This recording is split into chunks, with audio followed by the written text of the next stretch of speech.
And time is the essence of the news business. Deadlines are absolute, the show must go on. How does a cameraman meet such pressure when a complex, sensitive issue must be covered? Let's join Jude Lynn Lilly in our studio for part 2 of our 2-part series on award-winning news cameramen. Sometimes the events that affect our lives require a more critical view in order to understand them. For a news cameraman or editor covering feature stories, the time given for their stories is often the only chance we have to understand a very emotional issue. Estel Dillon of NBC WRC TV here in Washington has met that challenge. He is the winner of the White House News Photographers Association's First Place Award for News Series. Welcome to Almanac. Thank you. You are a cameraman and an editor. How does that affect how you shoot the stories that you shoot? Well, depending on the type of story, if I'm doing a feature story, I can think about the pictures that I want to take. I can anticipate what I'm going to have and plan various shot sequences, and then by editing the pieces, I'm in charge of the final look. So my original concept I can follow all the way through to the final product that you see on the air. So you create, well, essentially. Well, yeah, and it's satisfying. It's very satisfying. In a spot news situation where you're at a hearing gangbang where there are a lot of cameras and you have a very tight deadline, you don't have a lot of time, it's nice to, after having shot the tape, I know in my mind, if my memory is functioning, basically where everything is. So if I go back and I have to edit very quickly, it helps, and I'm able to, hopefully put out a tighter product quicker. Well, that knowledge must have helped. I'd like to take a look now at your story about the Vietnam Veterans Memorial.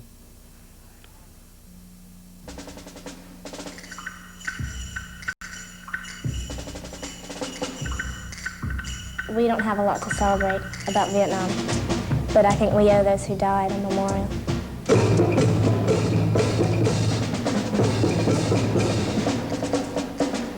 My father went over there thinking that he was fighting for a noble cause.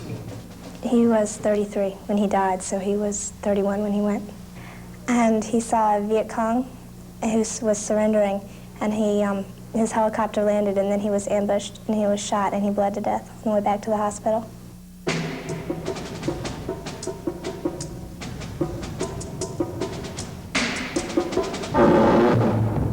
They died for the same reason that I would have died, I think. They died because they had a duty to their country. Maybe they didn't feel that way, but that's how I feel. I saw pictures of a serviceman and his family in front of his name with flowers in front of it. And that really kind of, that hits you, because you know that small child is my age now or older, and he's got that memory. He's got that memory. His father is only a name on that wall now.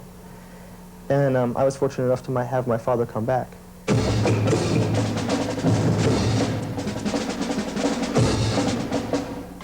I would be very proud to have served the country in a war. I would be very proud to have died in a war, I think.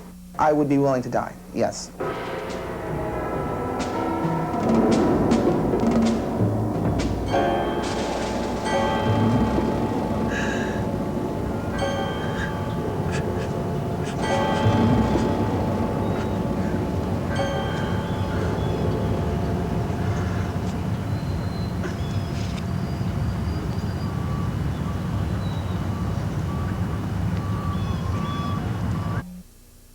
A very emotional piece, even if you haven't been to the Vietnam Veterans Memorial.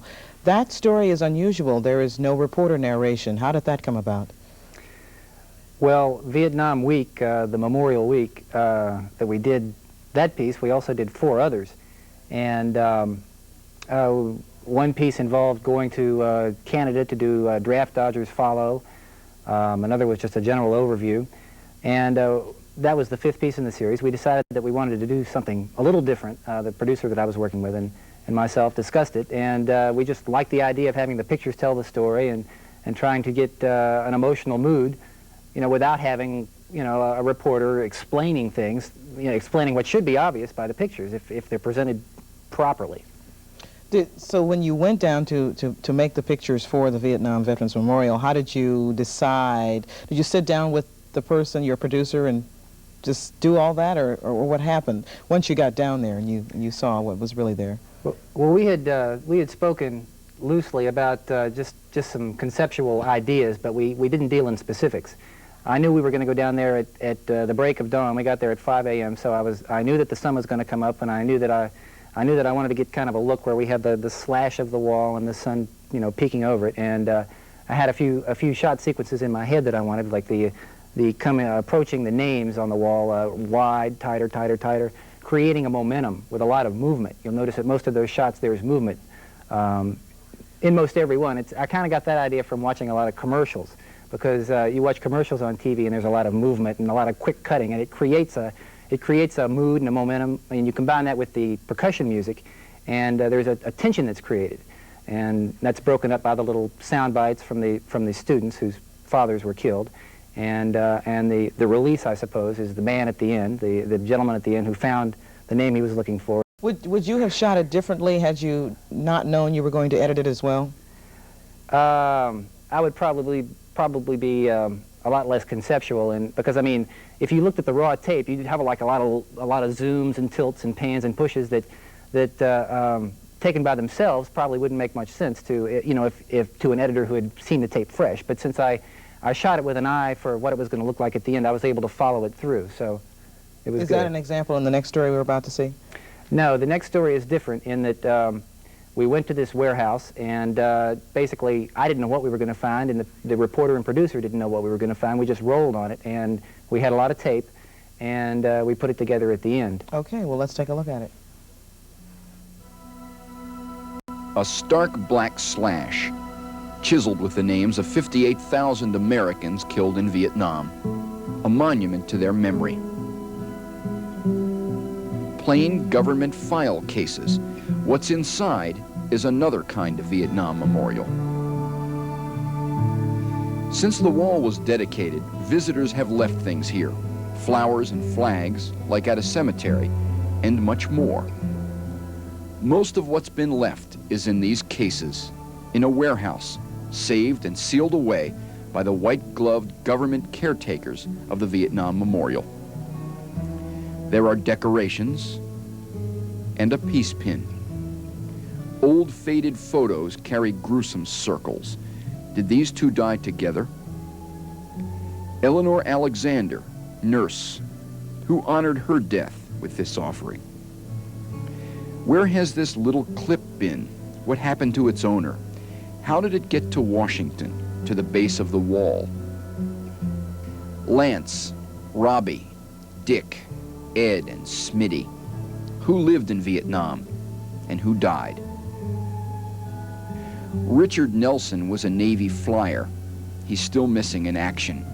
Who waits to hear the final word?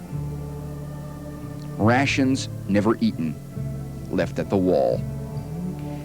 And from a mother, all that remains, a baby picture, another much later, and a letter. No matter what their age when they died in Vietnam, they all died too young.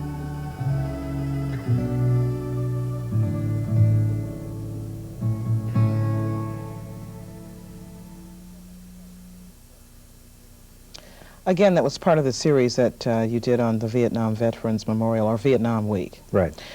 The concept of that particular story and all the tiny, tiny little things that we saw in that. How did you come to do all of that? I mean, I'll make it real brief.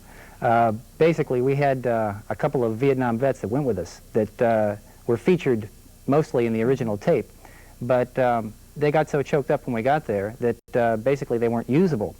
There was no way to incorporate them into the footage, and we thought the piece was lost. But we had enough close-ups in the can. I'd shot enough tight shots of the memorabilia itself that we were able to, the reporter, Steve Handelsman, who did that piece, through his creativity, was able to write a script that conveyed a certain mood, and we were able to cut it a certain way, and it just has a certain feeling, and a lot of people that see the piece really like it. But it's basically a piece made out of outtakes from another piece that we didn't think was going to make air. And it won an award. It beats me. Do you think, did you feel emotionally attached to this story, this series that you were doing? No, not really. When I'm doing it, my approach, when I do most any subject in this field, in this work, my approach is somewhat clinical, and It's only when I'm editing it or when I view it afterwards that I try and bring feeling from myself into it. When I'm shooting it, it's very clinical. But when you edit, that's when you can inject the feeling, because you can create spaces, or you can make it real tight. It's like I was saying earlier about creating tension or something, and that's when you know, I feel I have my hands in the cookie jar of emotions a lot better. Well, we certainly at Almanac would like to congratulate you on your award and thank you very much for appearing on our program. Thank you, my pleasure.